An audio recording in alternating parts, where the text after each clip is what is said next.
काम करे ले हुआ लेकिन भैया पीछे आवाज बढ़ा भैया तेरा आवाज बढ़ा खाली मेन को कह दे बढ़ावा मेन का बात बाली क्या चाहे वाला लोग वीर बली बजरंग जी की याद करे लेकिन हम गायक कलाकार जौना मदारी के कृपा से जौना मदारी के दया से ये मंच से बोले बतियावे के शहुर मिलल कि बिटियाओ मदारी का वाहन कहले बा पुकार कहले बा कैसे मास्टर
लेकिन ये गीत आज भी नया बा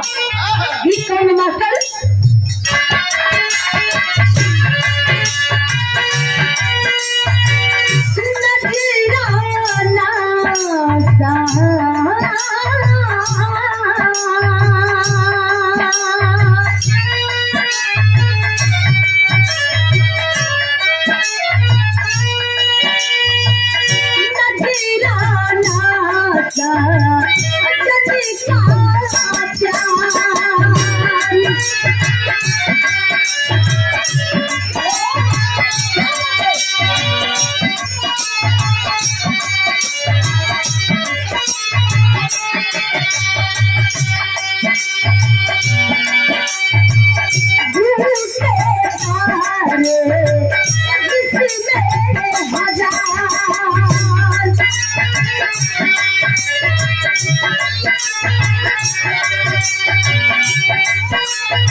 I'm